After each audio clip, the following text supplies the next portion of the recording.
My name is Fallon, and that Thanksgiving began like any other family gathering, until the sharp crack rang out like a gunshot, and a burning sting spread across my cheek. I staggered, staring straight at the man who had once sworn to protect me, Derek, my husband, standing in front of me, his hands still trembling with rage. Around the table, 15 pairs of eyes turned toward me, some wide with shock, others glinting with satisfaction. Then Logan's voice, my 11-year-old son, cut through the silence. You just made the biggest mistake of your life, because you don't know someone's coming here tonight. Have you ever been humiliated in front of your entire in-law family? If it were you, would you stay silent, or stand up? Leave a comment, hit like, and subscribe to hear the whole story, because what happened after that would change my life, and Derek's, forever. I met Derek one autumn afternoon when I attended a home design seminar sponsored by his company. He stood out in the crowd, tailored suit, warm smile, eyes that listened. When I spoke about my dream of studying interior architecture, he didn't listen. He encouraged me, saying that his woman deserved to pursue what she loved. Back then, I believed those words were a promise. In the beginning, Derek was the kind of man anyone would admire. He took me and Logan, who was 8 at the time, on weekend trips, bought me books on design, and occasionally surprised Logan at school to have a lunch with Dad. I thought I was lucky that my son had found a good male role model, and that I had found a partner who understood sharing. But that happiness was short-lived. After the wedding, Derek began to change. At first, it was passing remarks. You don't need to work extra, I can handle it. Or, that course takes too much time, you should focus on the family first. I listened and believed, thinking he wanted to protect me. But when my bank card and my name was canceled and every bill had to go through his approval, I realized I no longer had any financial control. His mother, Marjorie, came into my life like a cold winter wind, blunt and icy. The first time we met after the wedding, she looked Logan over from head to toe, then gave me a fake smile. He's a cute boy, Fallon. But carrying baggage like that must make it hard to find a man willing to accept you. I forced a smile, not wanting to start conflict. But in her eyes, I had already lost from the start. Whenever she came over, it came with criticism. The curtains were tacky, dinner was lacking, or the way I spoke was not refined enough. Derek would listen, smirk, and sometimes even nod. Each time I felt pushed further back, smaller in my own home. Derek's change became more obvious when his company hit a rough patch. He began drinking more, coming home with a heavy face. Sarcasm became habit. You really don't understand business. How are you always busy, yet the house still looks like this? I tried to brush it off, thinking work stress made him short-tempered. But then, for the first time, Derek grabbed my arm hard when I accidentally spilled red wine on the table. The bruise on my wrist took over a week to fade, but what haunted me more was his eyes. No longer my husband's, but a man asserting dominance. From then on, correction became the word he used whenever he wanted me to obey. If I resisted, Derek would step close, his voice dropping. Fallon, don't make me repeat myself. Some nights, after Logan was asleep, Derek would make me sit and listen for hours while he analyzed what a good wife should be and how I needed to change.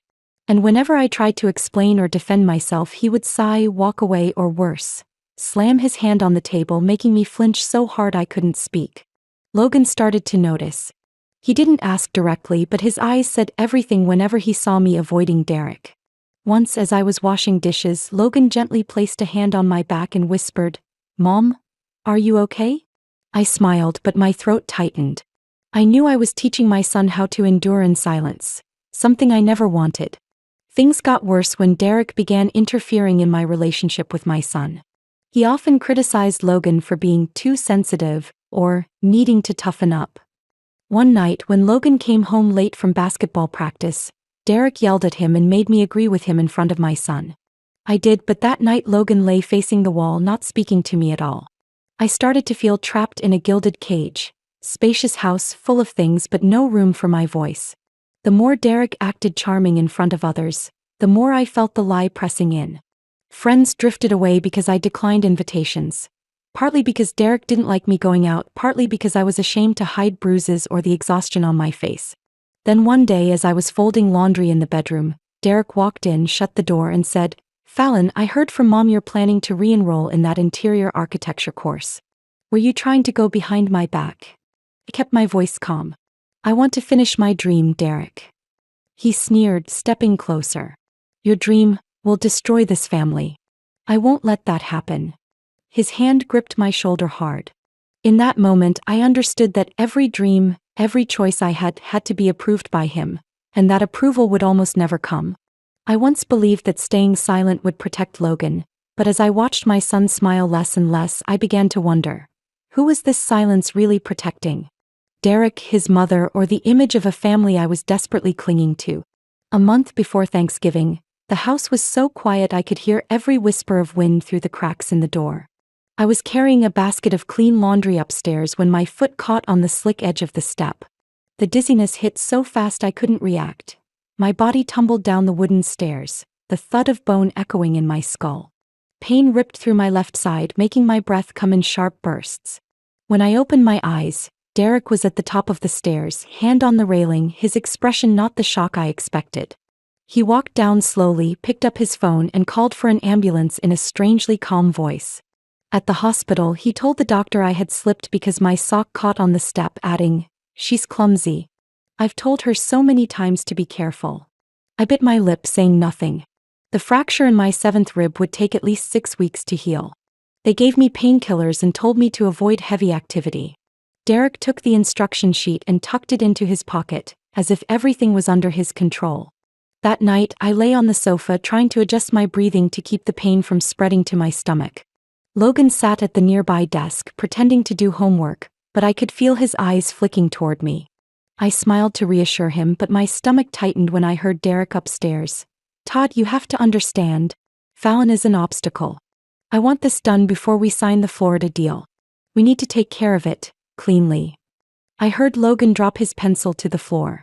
My heart clenched. My son had heard it. When Derek closed his office door, Logan crept over, speaking in a low voice. "Mom, what does take care of it mean?" "Probably something about work, don't worry." "It's not about work. He said he's going to divorce you, take custody, and leave you with nothing." I couldn't answer. Because deep down I knew Derek was calculated and ruthless enough to make it happen. In the days that followed, Logan became unusually quiet. But instead of avoiding Derek, he began watching his every move. Each time Derek came home, Logan would sit in the living room, pretending to watch TV, but his eyes never stopped tracking him. One afternoon, when Derek was out meeting a client, Logan came over to me and whispered, "Mom, I need to borrow his computer." I startled. "Logan, you can't. If he finds out, then I'll be careful. I promise." I couldn't fully understand my son's plan, but in his eyes was something that looked like determination, a kind I had lost a long time ago. That evening, Derek forgot his laptop in the living room. Logan sat down, his fingers flying across the keyboard faster than I expected. I was about to stop him, but the soft click and his faint smile made me freeze. "Mom, look at this." On the screen was a hidden folder, its name a string of meaningless characters. Logan opened it, file after file appearing. Photos of invoices, accounting spreadsheets, bank records. I didn't understand all of it, but even someone with no financial background like me could see something was wrong. The numbers didn't match and the money transfers looped through multiple shell companies. Logan pointed to a series of documents. "This is a slush fund. And this is a forged signature on a contract. I found the access history. He edited these files at night when you were asleep." You know what all of this means?" I asked, my voice shaking. "I learned at the STEM club. We mess around with data analysis software. And I've heard Mr. Matt, my best friend's dad, he's an accountant, talk about signs of fraud." I was stunned. My 11-year-old son was speaking like an adult, and while I had been drowning in fear, he had already taken action. "But if Derek finds out, Mom, he's already planning to take everything from you. I won't let that happen." Logan's voice was so steady that I didn't know how to respond. The next day, Derek left early. Logan opened the laptop again, copied the entire folder onto a small blue USB drive, and hid it at the bottom of his Lego box. He even erased the access traces, leaving everything as it was. "Mom, he won't know. But we have to keep this safe." I eased into the chair and took my son's hand, feeling the faint tremor in his fingers, realizing it was trembling slightly, not from fear but from holding a secret that could change everything. From that day, Logan began observing Derek systematically. He kept track of when Derek used his phone, how long his calls lasted, and the names that appeared on the screen. Many times I wanted to tell him he was putting himself in danger, but Logan would answer with only one sentence. "Mom, if we don't do something, he will first." Late one Friday night, I happened to see Logan sitting at his desk, headphones on, staring intently at his computer screen. On it was a spreadsheet I had never seen before. He whispered when I came closer, "This is the list of transfers he made to accounts in Florida. I'm trying to link it to the real estate contract he mentioned." "Logan, you're only 11. You don't have to carry." "Mom, I do. Because if I don't, you'll lose everything." Those words touched the softest place in my heart. My son, who should have been playing basketball or reading comics like other kids, was planning how to protect me from the man called stepfather. And I knew from the moment he overheard the call with Todd, everything had changed, for him and for me. It hit me that I'd lost control of my own life the morning I walked out of the supermarket and my bank card was declined. That card had been our joint account, with both Derek's paycheck and my savings in it. When I got home and asked, he said casually, "I transferred it all to my personal account to manage it better. You've been a little careless with spending lately." I only bought groceries, books for Logan, and necessities. He shrugged. "What's necessary or not is up to me." His words weren't loud, but they were as cold and final as the lock on a steel door slamming shut in front of me. In the days that followed, my mother-in-law, Marjorie, began showing up more often. She didn't directly forbid me from doing anything, but somehow friends I used to see suddenly canceled plans or found excuses to avoid me.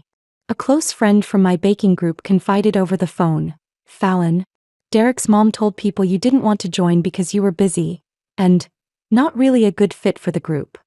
She didn't have to say more. I knew exactly how skillfully Marjorie had smeared me. In the evenings, when Derek came home late from work, she often stayed for dinner. At the table, she would gently ask Logan about school, then turn to me with a probing look. "This house is a bit big for a woman who doesn't work. Derek says selling it would be better for both of you." My heart tightened. I had contributed to buying this house. The savings from before I met Derek plus the money from selling my car to make up the difference at closing. But her words felt like a declaration, not a suggestion. After dinner, Logan pulled me out to the backyard, his voice so low only I could hear. "Mom, he's really going to sell the house." I heard him call a real estate agent, saying he wanted it done before Christmas. But I never signed any paperwork. Logan squeezed my hand. "Let them think you're not doing anything. I'll find a way." His eyes darkened, but inside them was a rare glint of determination. He didn't say exactly what way meant, but I could feel he had stepped into a hidden battle that was pulling me along with him. From then on, I deliberately played the part of the obedient, non-confrontational wife. Whenever Derek brought up selling the house in front of me, I gave a faint smile as if I didn't care. Sometimes he looked at me, seeming satisfied that I had come around. Marjorie seemed convinced I had accepted my fate. She began to speak more bluntly. "Once it's sold, Derek will buy a smaller place. Easier for him, and for Logan." "Yes, Mom," I replied. Inside, I silently counted the days. Logan couldn't hide his disgust whenever she spoke. One evening after she left, he turned to me. "Mom, I hate the way she talks about you, like you're a piece of furniture that needs rearranging."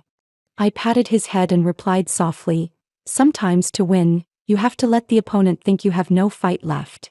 But the truth was, I had never felt weaker. Every time I walked into the living room and saw the family photos on the shelf, the wedding picture, Logan's first day of first grade, Derek with his arm around me, I wondered how much of it was real and how much was just a facade. One afternoon, while Derek was out meeting a client, Logan quietly led me to his office. "Mom, I found out he's contacted a lawyer about custody. In the email, he said you don't have financial stability, and that the living environment is unstable." I felt the heat rise in my face. "He's creating an excuse to take you away from me." Logan nodded. But he forgot that every message, every email, leaves a trail. I looked at my son, only 11 years old, saying words that broke my heart and made me proud at the same time. In the days that followed, Derek's intentions became even clearer. I heard him on the phone with someone, his voice low and mocking. "As soon as she signs, I'll take care of the rest." That night, after Logan went to bed, I went into his room and sat beside him. Are you sure you can handle this? I'm afraid it might be too much for you. Mom, I'm not handling it. I'm fighting. And this time I won't let him win. His voice was so firm that I didn't dare interrupt. I held his hand for a long time, as if to draw strength from the very child I thought I had to protect. The pieces of the puzzle were starting to come together. I realized Derek didn't want to control me emotionally. He was calculating each step to erase me from everything, from the house, the finances, to custody of my son. But what he didn't know was, Logan and I had begun learning how to play by our own rules. That afternoon, as I was reorganizing the kitchen cabinets, Logan came in with an unusually serious look on his face. He set his tablet on the table, took the seat across from me, and spoke softly. Mom, I emailed Uncle Jack. I froze for a moment. That name hadn't been spoken in my house for years. Jack Monroe, my mother's youngest brother, had once been my emotional anchor before I got married. After I married Derek, all contact was cut off, partly because Derek didn't like Jack and partly because I withdrew, not wanting to cause trouble. He did what? I asked again, trying to keep my voice calm. I sent Uncle all the data I took from his computer. All the financial files, photos of the forged contracts, documents about the slush fund, everything. I felt my heart skip a beat. Logan, are you crazy? If Derek finds out, Mom, Uncle Jack used to be a military investigator. He knows how to protect us. I held my head as if to shake away the image of Derek discovering this. But Logan still looked at me, his eyes unwavering. I told him clearly that you were being abused. I sent the recordings and the photos I secretly took of your injuries. He replied right away. My hands trembled as I opened the email Logan handed me. The message from Jack was short but clear. Logan, you did the right thing. What you sent is evidence of both domestic abuse and federal financial crimes. Don't worry, I'll handle this cleanly. He won't have time to react. I'll reach out when everything's ready. Don't tell anyone, not even your mom, until it's safe. I set the tablet down and looked at my son, both grateful and terrified. Logan, doing this puts you in danger. Mom, danger is when we sit still and let him take everything. I don't want you to lose the house, lose me, and lose your freedom. His voice dropped, sounding far older than his years. I realized he had crossed the line of an ordinary child long ago, and it was mainly because I had let myself be trapped in this marriage for too long. 3 days later, Jack called me from an unknown number. His voice was still deep and steady, just like years ago. Fallon, it's me. Logan told me everything. I need to meet you both in person, but it has to be completely discreet. Do you really think Derek could be charged? I asked, still not fully believing. Not think, Fallon. The data Logan gave me is enough for the FBI to open a preliminary investigation. But we need to build more. I pictured Derek facing the law, something I had never dared imagine before. We met at a small cafe outside town, a place Jack used to frequent when he was stationed nearby. Jack looked just as I remembered, broad-shouldered, sharp-eyed, and moving with a slow but commanding presence. He pulled out a chair at the table, skipping any small talk.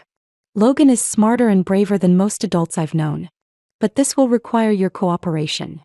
I told him everything, from the first time Derek took control of the finances and canceled my card, to his attempts to sell the house and get custody of Logan. Jack took notes on every detail. Fallon, what you've endured is systematic abuse. Combined with financial fraud, he won't get away easily. But the key is timing. If we move too early, he'll destroy the evidence. Too late, and he could hide the assets and, Jack's eyes hardened, take Logan. I felt my hands turn ice cold. So, what do we do? Keep letting him think you've surrendered. Don't fight back, don't change your habits. Logan will keep gathering what we're missing. I'll reach out to an old contact in the FBI to make sure when we act, we have it all. Photos, recordings, bank documents, witnesses. I fought back the helpless tears. Logan settled beside me, his hand resting on mine with a gentle squeeze. Mom, I told you, we're not alone anymore. The weeks that followed, I did exactly as Jack instructed. I let Derek brag to his friends that Fallon has finally come around, stayed silent when my mother-in-law insulted me in front of guests. But inside, I felt a different kind of strength growing, the kind that comes from knowing you're preparing for a counterstrike. Logan became more discreet than ever. He planted a tiny recorder under the dining table, hid a micro camera behind the potted plant in the living room. Whenever Derek lost his temper, Logan didn't intervene, but his eyes recorded every detail as if photographing the scene in his mind. One night after Derek went to bed, Logan handed me a new USB drive. This is the full recording of his calls with Todd about the Florida deal, including the part where he talks about clearing the path, so you have nothing left. Uncle Jack says this is the final piece. I held the USB, my heart both trembling and relieved. I knew the net Derek had woven to isolate and control me was now being untied, by no one other than my own son, backed quietly but firmly by Jack Monroe. I had never seen Derek so busy and exhilarated as in the days leading up to that Thanksgiving. He paced the house, phone pressed to his ear, voice low but punctuated with bursts of triumphant laughter. He inspected every plate, every set of silverware, every crystal glass as if the evening were a royal presentation. He told me in that self-satisfied tone of his, "Fallon, tonight is going to be the turning point of my life. This deal will take the company to the next level. Everyone will see. And I want everything to be perfect." I nodded, but my hand quietly adjusted the pocket of my dress so the small hard drive pressed against me. It held everything Jack and Logan had gathered over the past weeks. Every call, every file, every piece of evidence Derek hadn't yet erased. That afternoon, Marjorie arrived early, carrying a box of pumpkin pie wrapped in cellophane. She set it on the kitchen counter, then looked me over from head to toe with that familiar scrutinizing gaze. "Fallon, you know, tonight will probably be the last night you sit at this table as Derek's wife." She drew out the word wife, like it was a role I'd never played convincingly. I smirked. "Then I'll savor every minute, won't I, Mom?" She frowned as if unused to me talking back. But she let it go, continuing to direct the staff in arranging the table, adjusting each chair, each candle. Around 5 p.m. the guests began arriving. Derek's brother Brent came in first, followed by his wife Melissa and their 3 kids. Brent shook my hand but quickly glanced over at Logan standing in the corner, as if to gauge whether he was listening in. Next came a few of Derek's business associates, men in sharp suits smelling of expensive cologne and faint traces of whiskey. Derek led them around the house, showing off every piece of decor and furniture I had chosen, claiming the credit as his own. I stayed quietly in the background as he preferred. But inside I felt every heartbeat, thinking of the hard drive in my dress pocket. I knew that at the right moment all these smiles would vanish. Once everyone was settled, Marjorie sat down beside me and whispered, "Derek says after tonight everything will be settled. I think you should prepare yourself." I turned to her, keeping my voice gentle. "Thank you, Mom. But don't worry. I'm always prepared." Dinner began. The golden brown turkey was placed in the center of the table, the aroma filling the room. Derek stood, raised his glass and began his speech.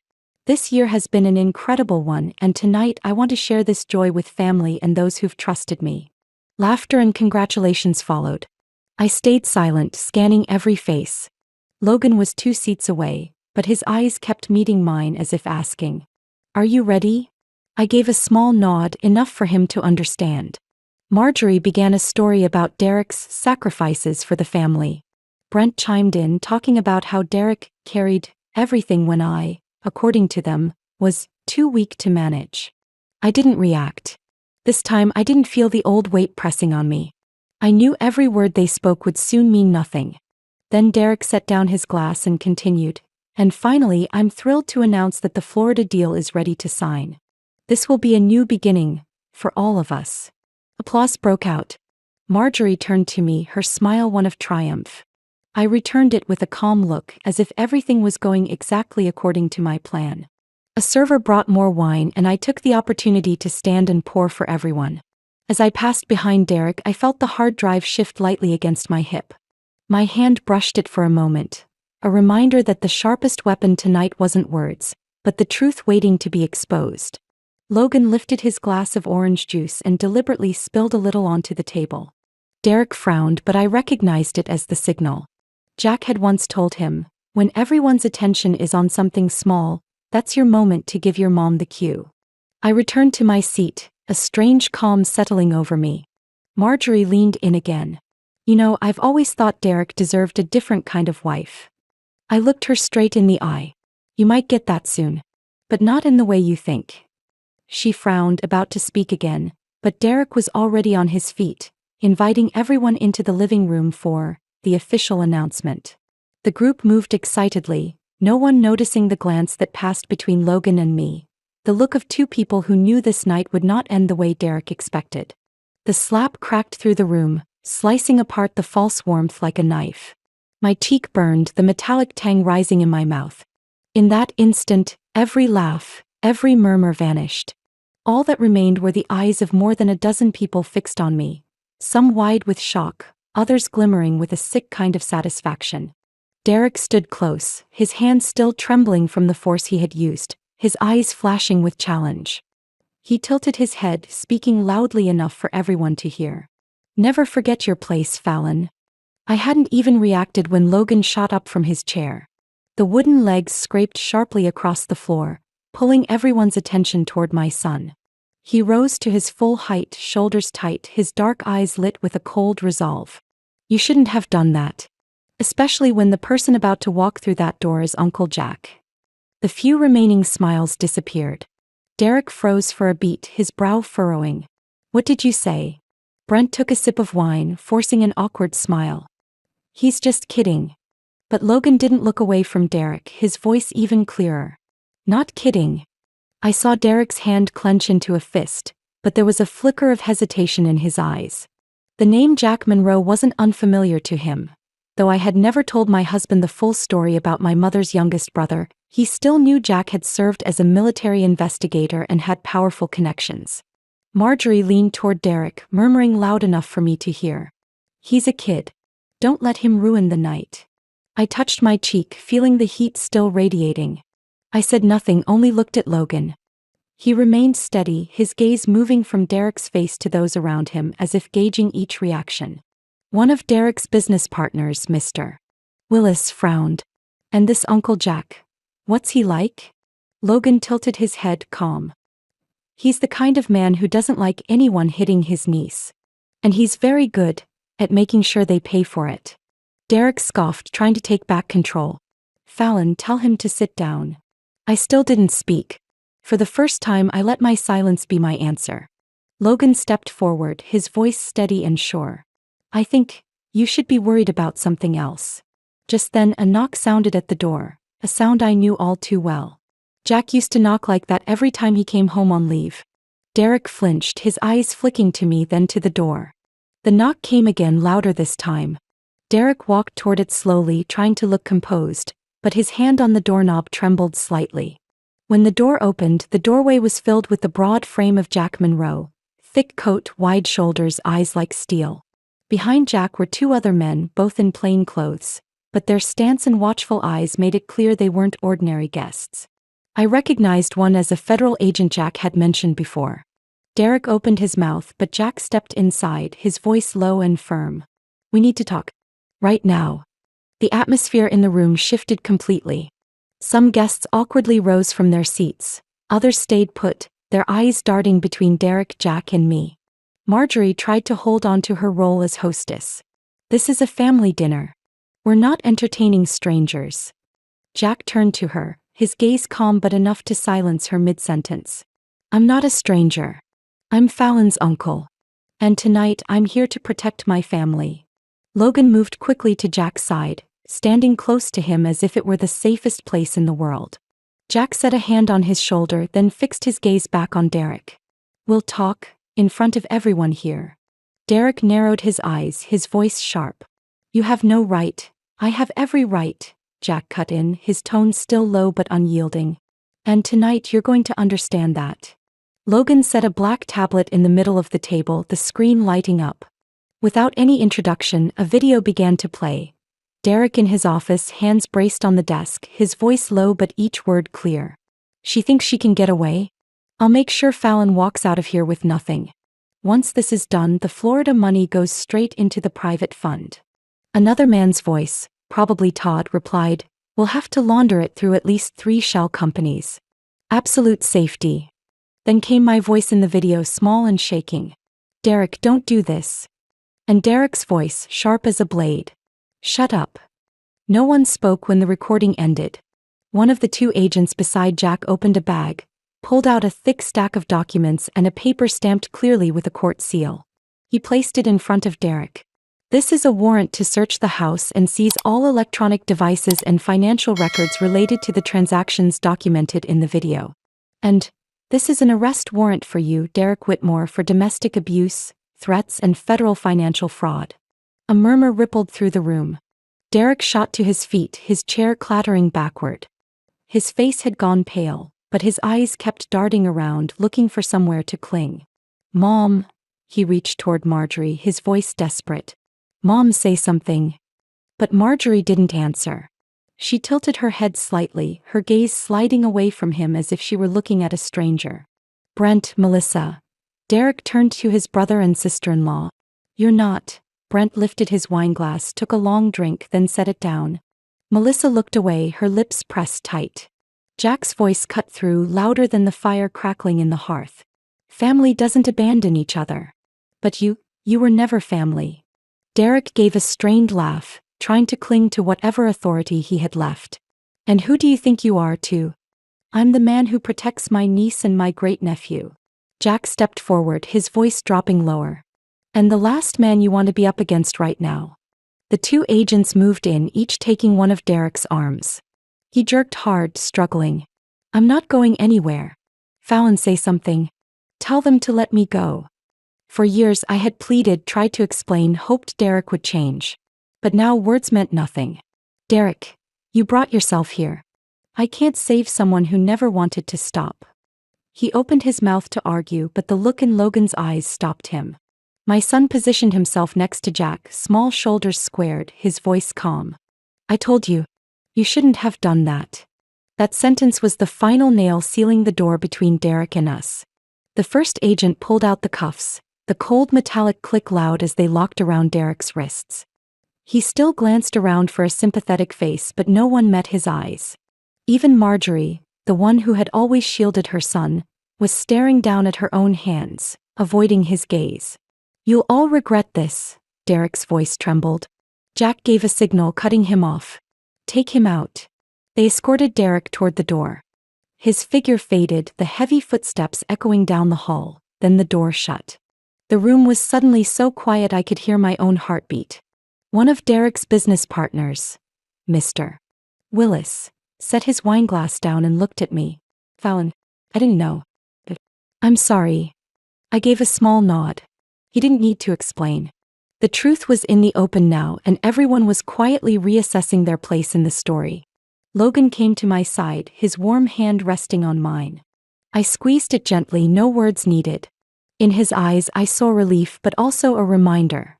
This was the beginning of a new chapter, one we would write ourselves without anyone else pulling the strings. The room was still full of people, yet I felt free from the walls that once closed in on me. The air had shifted, lighter even with the weight of the truth still hanging there. But for me it was enough to take a deep breath and stand tall. I left the courthouse that day with a clear judgment. Derek in custody, all assets tied to his fraud frozen, and full custody of Logan along with sole ownership of the house I had once thought would be our home forever. But that house now felt like an empty shell holding too many heavy memories. The day the verdict was read, I knew I wouldn't stay. I wanted a different beginning, in a place free from Derek's shadow and his mother's cutting remarks. A place where Logan and I could breathe as we wanted. I sold the house and used part of the money to buy a small 2-story building in a coastal town. The first floor opened to the main street, wide glass windows letting the light pour in. Upstairs was a compact, cozy apartment where the two of us could see the ocean every morning. On the first day I got the keys, I found myself in the middle of the empty room, the smell of fresh paint still strong, and listened to the sound of waves in the distance. Logan ran around, opening every door, checking every corner. He stopped at the window overlooking the street, then turned to me. "Mom, this feels different." "No feeling of being watched." I smiled. "Because this is our place." We began turning the first floor into an interior design studio, the dream Derek had once cut short. I hung sketches on the wall, chose warm yet modern color schemes. Logan, though only 11, had a natural eye for arrangement. He suggested a small corner to display handmade crafts from local artisans, so customers feel like they're walking into a place with a story. Opening day was a sunny Saturday morning. The town wasn't large, so word of a new studio spread quickly. Locals stopped by, curious about the designs, chatting with me about home renovations, and many were surprised to see a quick, confident Logan behind the counter, introducing each item. "This is a reading lamp made from reclaimed wood," Logan told an elderly customer, his voice bright. "Mom picked this color because its light is really gentle at night." His smile now was different. No longer cautious, no longer forced to please anyone. It was natural and it was real. That evening, after closing up, we walked down to the beach. The breeze carried the salty scent, tangling my hair. Logan kicked a few pebbles across the sand, then suddenly asked, "Mom, did you ever think we'd get here?" "I did. But I didn't think you'd be the one to lead me here." Logan didn't reply, just held my hand tighter. In the days that followed, life settled into a rhythm. Mornings, I opened the studio to prepare for clients. Logan went to school, then came by in the afternoon to do homework at the small wooden table in the corner. Sometimes he helped me adjust lighting for the displays or offered ideas to customers. Once, when I asked why he paid so much attention to little things, Logan simply grinned. "I learned from Uncle Jack. He said if you want to protect a place, you have to know every detail about it." The studio quickly became part of the community. I took on design projects for beach houses, small cafes. Each one was a chance to prove myself, not as a woman hidden behind her husband's shadow, but as someone with her own talent and choices. One weekend afternoon, while I was busy with a design layout, Logan came running in with an envelope in hand. "Letter from Uncle Jack," he shouted. I wiped my hands and opened it. Inside was a photo of Jack standing in front of my new place, the sea and wide sky behind him. Beneath it he had written, "You've found the right harbor. Hold steady." I placed the photo on the studio shelf. Clients would see it, and if they asked, I'd tell them. Not the whole story, but enough for them to know this place was built on the strength of leaving and starting over. The April sea breeze was gentle, the salty air curling through my hair as Logan and I stepped down onto the sand. The waves lapped softly at the shore, leaving trails of white foam before receding. Logan's hand in mine was bigger than last year, but still warm and sure, like the day I carried him out of that house full of shadows. In my pocket, my phone still lit up with a missed call from Jack. His words echoed in my head. "Do you want me to say something to him?" I knew what Derek wanted. He always wanted control, always tried to turn everything into a negotiation. But now my silence was the clearest answer of all. Logan suddenly stopped, bent down to pick up a smooth gray stone and handed it to me. "Keep this," he said, "to remember today." I took it, my fingers brushing the cool surface. "Why this one?" "Because it's not perfect," Logan said, looking out at the ocean. "But it's still beautiful. Just like us, right?" I couldn't help but smile softly. "Yeah. And stronger than you think." We kept walking closer to the water's edge. The sun was setting, painting the horizon in brilliant orange with hints of soft purple. I felt everything inside me settle. A year ago, the ocean had been an escape. Today it felt like a promise. In the distance, a group of kids was building a sandcastle. Logan watched for a moment, then turned to me. "Mom, I think we should start a free class for kids who've been through what I have. Not for design, but to make a safe space." His idea caught me by surprise and filled me with pride. "You know what? That's an amazing plan. We'll do it together. I want them to feel like I do now. Not scared anymore. Maybe all of us at some point have to choose. Stay silent and endure, or step out and protect ourselves and the people we love." My story with Logan isn't about escaping a cruel man. It's about finding our voices again, finding peace, and learning how to pass that strength on to others. I believe there are still so many out there living in fear, waiting for a hand to pull them out of the dark. And what about you? If it were you, would you choose silence? Or would you stand up and speak out? Share your thoughts in the comments, hit like and subscribe to keep joining me for more stories about family, love, and inner strength.